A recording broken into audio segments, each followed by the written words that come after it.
कहानी है रामपुर गांव की, जहां के मर्द महिलाओं को हमेशा नीचा दिखाने की कोशिश में रहते। अरे अभी तक खाना नहीं आया, क्या मुझे एक और शादी करने की जरूरत है? नहीं जी नहीं, ऐसा मत करना, वरना मैं कहाँ जाऊंगी। खाना लेकर मैं अभी आई जी। गांव की पंचायत में भी फैसले हमेशा औरतों के खिलाफ ही रहते। मैं जो फैसला सुनाता हूँ वो भगवान की आज्ञा होती है। इस लड़के ने अपने मन से शादी करके अच्छा नहीं किया। लड़के को घर भेज दो और इसकी शादी इसकी जाति की किसी लड़के से करवा दो, लेकिन ये लड़के, इसे तो गांव के बाहर निकाल दो। नहीं नहीं जमींदार साहब, ये क्या बोल रहे हैं? ऐसा नहीं हो सकता। मेरी बेटी मासूम है, इसे अच्छे बुरे की समझ नहीं है। अरे कहाँ जाएगी ये बेचारी? कहाँ जाएगी? इतनी चिंता है तो पूरे परिवार का गांव निकाला कर देते हैं। बेचारे पूरे बसे बसाए परिवार को गांव छोड़ना पड़ता है। चाहे जो हो, अगर बेटियों को कंट्रोल नहीं कर सकते तो गांव में रहने का कोई मतलब नहीं है। यहाँ औरतों को दब कर रहना होगा। कोई भी अपने हिसाब से कुछ नहीं कर सकता, सब ईश्वर की मर्जी से ही होगा। तभी गांव का एक आदमी दौड़ा दौड़ा आता है। सरपंच साहब, जमींदार साहब, वो कालिया है ना, उसकी बेटी पढ़ने के लिए शहर जा रही है। अच्छा, ये कब हो गया? और कालिया की हिम्मत कैसे हो गई ऐसा करने की? लेकर आओ उसे और उसकी बेटी को। बस फिर क्या था, हाजिर हो जाते हैं कालिया और उसकी बेटी सरपंच के सामने। अरे कालिया, ये क्या सुनने में आ रहा है? बेटी को इंजीनियर बना रहा है तू? और ये बता, गांव में तो स्कूल नहीं है, फिर कहां से इतनी क्लास पास कर गई तेरी बेटी? राधा, जो कि कालिया की बेटी है, उसे लगता है कि सरपंच उसकी तारीफ कर रहे हैं। सरपंच जी, मैंने ऑनलाइन पढ़ाई की है, डिस्टेंस लर्निंग से। सभी में मैंने अच्छे नंबर पाए हैं, जिसे देखते हुए शहर की इंजीनियरिंग कॉलेज में मुझे स्कॉलरशिप मिली है। वाह जी वाह, क्या होती है ये? पहले तो ये बताओ, फिर आगे की बात करते हैं। पूरा गांव राधा की बात सुन रहा था और राधा बोलती जा रही थी। तो ऐसे मैं फ्री में एक अच्छी शिक्षा लेकर गांव में जो कुछ परेशानियां हैं, जैसे बिजली, पानी और इंटरनेट जैसी समस्याओं के लिए काम करूंगी। मैं गांव को शहर से जोड़ने के लिए पुल का निर्माण करवाने का प्रस्ताव रखूंगी। मुझे पूरी उम्मीद है कि जल्द ही हमारा गांव भी तरक्की की राह पर चल पड़ेगा। राधा की बात सुनकर सारे गांव वाले ताली बजाने लगते हैं। सरपंच को समझ नहीं आता कि वो क्या करे। चुप रह नादान लड़की, गांव के खिलाफ जाने के लिए तुझे गांव से बेदखल कर दिया जाएगा, वो भी पूरे परिवार के साथ। और हाँ, अगर ठीक से गांव में रहना चाहती है तो ये पढ़ाई लिखाई छोड़ दे। हम तेरे लिए गांव का कोई होनहार लड़का देखेंगे।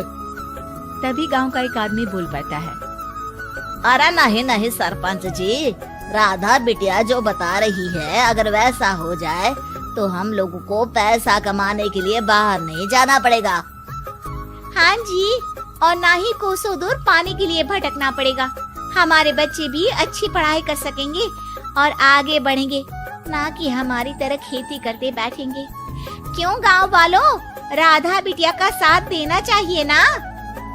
सरपंच देखता है कि गांव राधा के साथ है तो वो चुप हो जाता है।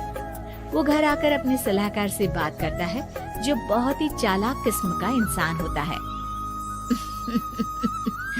अरे सरपंच साहब, आपको बहुत ही होशियारी से काम लेना पड़ेगा। एक बार गांव तरक्की कर गया, यहाँ के बालक पढ़ लिए तो कोई ना पूछेगा आपको।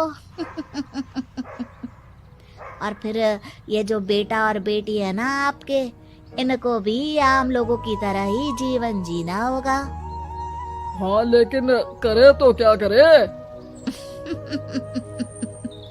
वो ना आप मुझ पर छोड़ दीजिए, बस मैं जैसा बोलूं करते जाइए। अगले रोज सुबह जब गांव वाले सोकर उठते हैं तो राधा के घर के बाहर और साथ ही वो लोग जिन्होंने राधा का सपोर्ट किया था, उनके घर के आगे लाल रंग से कल आऊंगी लिखा होता है। कल आऊंगी, ये क्या होता है? अरे यह तो खून से लिखा है, लगता है कोई भूत प्रेत या चुड़ैल का साया है। चलो सरपंच जी के पास चलते हैं। सभी सरपंच के पास जाकर उसे सारी बात बताते हैं। अरे ये तो बड़ी मुश्किल की बात है। चलो मैं एक बाबा को जानता हूँ, उन्हें बुला लेता हूँ। सरपंच बाबा को लेकर गांव के घर के बाहर जाता है। ओहो, तो ये वो चुड़ैल है जो उन लोगों को निशाना बनाते हैं जो गांव को बदलने का सपना देखते हैं। वो गांव को ऐसे ही संपन्न देखना चाहती है, वो नहीं चाहती कि कोई बाहरी यहाँ का कायाकल्प करे। क्या तुम लोगों में से किसी ने गांव को बदलने की सोच रखी है? तभी राधा की माँ रोते रोते आती है। मेरी राधा घर से गायब हो गई है। अरे कोई तो बचाओ, मेरी बच्ची कहाँ गई?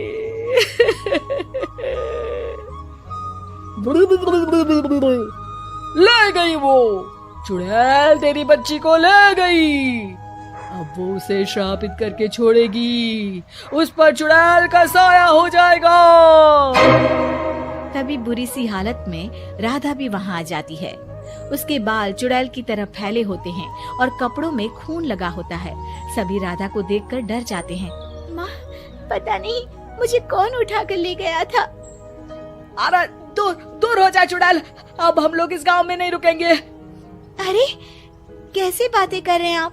कल तो आप मेरे भरोसे गांव का हुलिया बदलने, अपने बच्चों को पढ़ाने और तरक्की उन्नति की बात कर रहे थे, तो आज क्या हो गया आपको? ये फिर तुम लोगों को बहकाएगी। ये चुड़ैल गांव में आ चुकी है, ऐसे ही ये तुम्हारे घर के बच्चों को भी ले जाएगी। गांव वाले राधा को गांव से बाहर निकाल देते हैं। उसके माँ बाप रोते रहते हैं, लेकिन गांव वाले नहीं मानते। मैं भी अपनी बहन के साथ गांव के बाहर रहूंगा, लेकिन वो पढ़ाई नहीं छोड़ेगी। वहीं सरपंच के घर पर सलाहकार कहता है।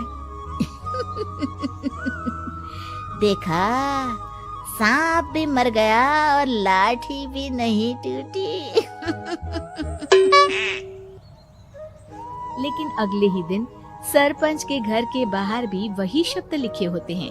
और फिर सरपंच की बीवी कहती है, हमारी बेटी को किसी ने अगवा कर लिया है। तभी राधा का भाई वहाँ आ जाता है। अरे गांव वालों, मैंने सरपंच जी की बेटी को देखा था। वो चुड़ैल उसे उठाकर ले जा रही थी। अरे क्या मजाक कर रहे हो? नहीं नहीं सरपंच जी, आप नहीं जानते। वो चुड़ैल अब आपकी बेटी में आ जाएगी, जैसे राधा के अंदर आ गई थी। तभी सरपंच की बेटी वैसी ही हालत में वहाँ आती है जैसे राधा आई थी। पापा, पता नहीं कैसे मैं गायब हो गई थी। चुड़ैल, इसके अंदर भी चुड़ैल का साया है, मारो इसे। अरे नहीं नहीं, इसे भी राधा के पास गांव के बाहर ही भेज दो। अरे चुप रहो, मेरी बेटी कहीं नहीं जाएगी और चुड़ैल बुड़ैल कुछ नहीं होता है। अरे कैसे बात कर रहे हो सरपंच जी? आप तो बोल रहे थे कि आपका फैसला भगवान का ज्ञान होता है, तो अपने पर बात आई तो अब आप ऐसे बोल रहे हैं। अरे ना ना ना, आपको अपनी बेटी को त्यागना ही होगा। अरे बुलाओ बाबा को। राधा का भाई बाबा को ले आता है, जिसे अब गांव वालों के डर के कारण सच बोलना पड़ता है। मैं कोई बाबा नहीं हूँ, मैं तो मोची था। ये सलाहकार महोदय ने मुझे कहा था एक्टिंग करने को। वो मुझे पैसे देने वाले हैं। अब मुझे माफ कर दो। गलती हो गई, मुझे माफ कर दो। तभी वहाँ राधा आ जाती है। देखा सरपंच जी, जब गांव के बच्चे साक्षर होंगे तो आप जैसे लोगों की चालाकी नहीं चलेगी।